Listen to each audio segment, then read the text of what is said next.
Hello and welcome to Coach's Corner. I'm Dallen, Stanford, World Rugby and Major League Rugby commentator. And joining me as always is New England Free Jacks head coach Ryan Mardo. Mardo looking strong as always. And have you got that hat sponsorship lined up yet? Yeah. Hey, thanks for having me on again. I'm hoping to have a hat sponsorship in the next 2 to 3 weeks and get some really cool brands out there. Obviously, they can invest in my head and maybe get some good go-forward money for the organisation. I think so. And the proximity of the stash to the head is pretty powerful as well. Yeah, I've been getting a lot of comments. I'm actually been watching the Lasso series after you've been calling me that, and I've actually been really enjoying it. It's quality, I told you. It's quality. It's like you, friendly, outgoing, humorous. I bet you if you do travel the world, when things open a bit more, you'll be signing a lot more autographs. Yeah, no doubt. I think Ted and I share a high emotional intellect, so that's been pretty special to see that. Now, let's speak about something special. Another chance for you to visit a new city, a new area. Tell us a bit about your time off the field this weekend in Louisiana. Oh, an amazing city. I was actually really impressed.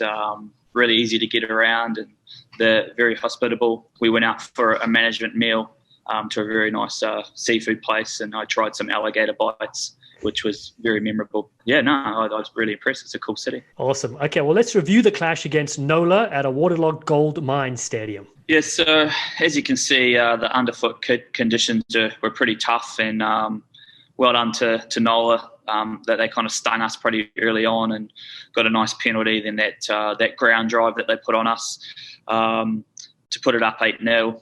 But as you can see here, all we needed is a little bit of territory, and we just took our time and abided with a bit of patience and was able to score a pretty crucial try to bring us back into the game with Mitch Wilson. Sadly, that's actually where he broke his thumb and wasn't able to play for the rest of the game.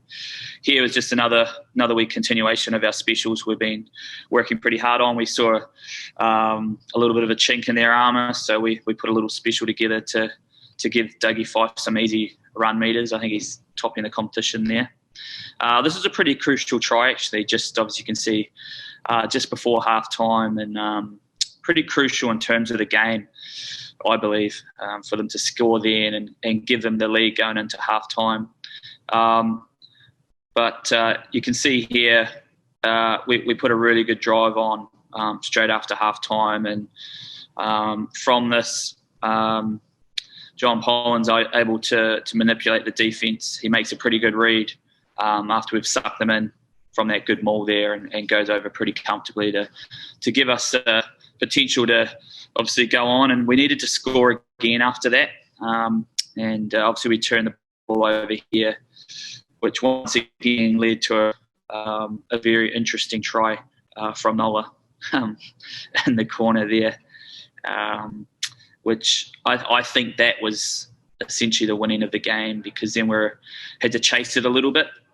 We put ourselves in some nice positions, obviously, to go on and win once again. Some good work by the forwards, just created the space on the edge here, which Mr. Dougie Fife is becoming famous for scoring tries, was able to do.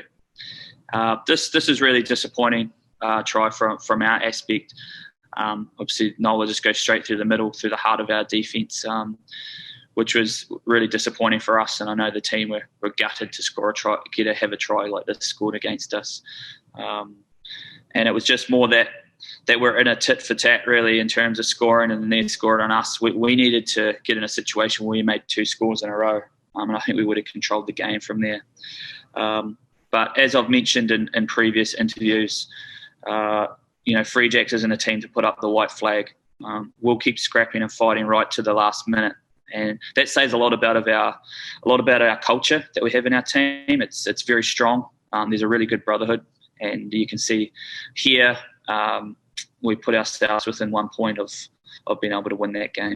Thanks, Coach, for your insight there. Let's talk about training this week and what are your focus points? Yeah, so we're really disappointed. And I was pumped with that attitude from our team. So we've had we used a little bit of inspiration from Michael Jackson, and we've gone into the Man in the Mirror week, where we take a good hard look at ourselves individually. That starts with the management group, and then it filters down through the team. So we're pretty excited. We've got a little bit of sting about us. We're highly disappointed with that result. We thought as though we lost that game. through our own errors. So it's been a great week in terms of just reflecting individually, and that's been our theme, man in the mirror, and bring something this week that's going to make you better, which makes the whole team better. Brilliant. And then this Sunday again, you take on Old Glory DC in the nation's capital. They're a talented side. They'll be looking to bounce back from some recent close losses. What impresses you about their play? Yeah, so DC, obviously they've had some really tight games, which had come down to single point losses at times for them. They've got a very talented halfback there, Danny. He knows how to play the game. He knows how to play it hard and fast. They've got some serious threats in the midfield, as you can see here. He's a big man and big long levers, so we've got to be very accurate around our tackling in the midfield. They've got a hard-working, loose trio, their back row. They tend to recycle the ball pretty quickly, and I think that's an example there against New York. With their ruck recycle speed, they're able to manipulate defences. And obviously, we're very wary of the threats out wide that they have. So for us, it's about maintaining focus on D in terms of being able to fill the field and put a lot of pressure on their skill sets, because you can see if you give them anything in terms of time and space, they'll definitely manipulate it and take it. So we're under no illusions around how tough this game's going to be. And as I mentioned before, we've had a huge emphasis around individually getting better, man in the mirror, and then collectively as a team as well. But these are the types of games that excite us. If they don't, then you're in the wrong industry. We kind of go by the mantra of pressure is privilege. So, and then, Coach, any new additions to your squad, whether it be visas coming through or players returning from injury? Yeah, so we've got Tuadraki Samavodro, a.k.a. the Summer Vodka. He'll be coming in at the end of this week. It was our quarantine period, so we're very excited to have him come into the program. He's absolutely electric and can play anywhere in the back line.